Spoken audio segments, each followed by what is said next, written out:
जितेंद्र बहादुर सिंह हमारे संवाददाता राजधानी दिल्ली से जुड़ चुके हैं, क्योंकि दिल्ली से भी नजर रखी जा रही है कि आखिर इसके पीछे कहीं कोई साजिश तो नहीं, या फिर ब्रेक फेल होने के कारण ही ये बड़ा हादसा हुआ जिसके कारण हमने 6 जवानों की जान गंवा दी है।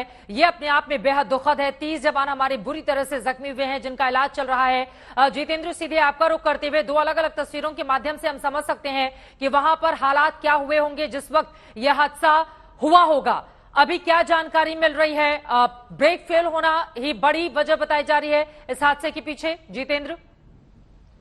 बिल्कुल चित्रा, जो जानकारी मिल रही है उसके मुताबिक ब्रेक फेल होने की वजह से जो बस है आईटीबीपी के जवानों को और साथ ही जम्मू कश्मीर पुलिस के 2 जवानों को लेकर के उस रास्ते से चंदनवाड़ी से पहलगाम की तरफ आ रही थी। और वहां पर चित्रा, मैं कुछ दिन पहले गया था जब अमरनाथ यात्रा शुरू हुई थी, तो मैंने देखा कि गहरी गहरी खाइयां हैं और उसके नीचे से नदी बहती है। तो जो बस गिरी है वो नीचे की तरफ गिरी है, जिसमें बताया जा रहा है कि 6 जो बीएसएफ के जवान हैं वो शहीद हुए हैं।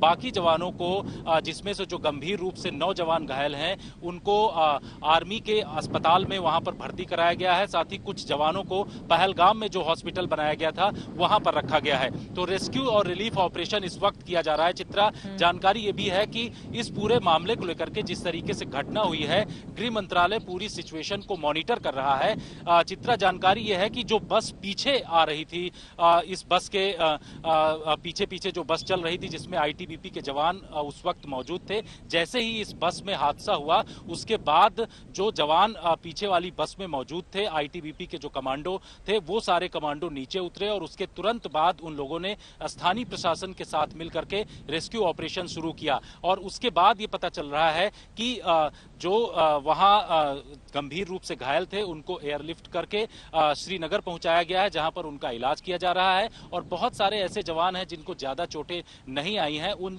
जवानों को पहलगाम और अनंतनाग के अस्पतालों में रखा गया है, जहां पर उनका इलाज किया जा रहा है। किस तरीके से ब्रेक फेल हुई, इन तमाम चीजों को लेकर के इंक्वायरी की जाएगी और आईटीबीपी खुद अपनी पर्सनल इंक्वायरी करेगी, क्योंकि जिस तरीके से हादसा हुआ, जब चंदनवाड़ी से बस पहलगाम के लिए निकली तो इस रूट में किस तरीके से पूरा ये ब्रेक फेल हुआ, इन तमाम चीजों की जानकारी हासिल करने के बाद ये पता किया जाएगा कि आखिर जो बस में ड्राइवर मौजूद था उसके पास जानकारी मौजूद थी कि नहीं, कि इस तरीके से ब्रेक फेल होने की आशंका उसको नजर आ रही थी। तो इन तमाम चीजों की जांच की जाएगी और ऑफिशियली जो है आईटीबीपी कोर्ट ऑफ इंक्वायरी इस बात को लेकर के गठित जल्द ही कर सकती है और इसके बाद ये बहुत जरूरी भी है आखिर किस तरीके से ये क्योंकि ये सीधे हमारे जवानों की जान से जुड़ा हुआ मामला है। इस वजह से पूरे मामले में उसी तरह की गंभीरता दिखाना भी बेहद जरूरी है कि अगर एक बस में हमारे 39 जवान सवार होकर जाते हैं तो फिर ब्रेक फेल होने के कारण हादसा कैसे,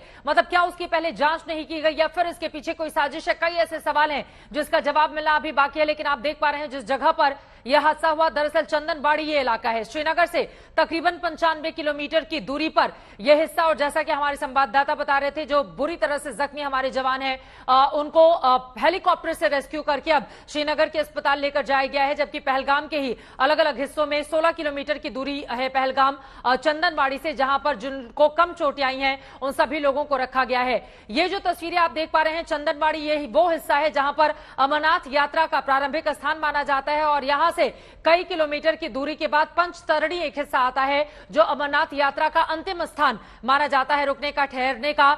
चंदनबाड़ी में यह बड़ा हादसा हुआ है। आईटीबीपी के जवान जिनको अमरनाथ यात्रा के लिए लगाया गया था,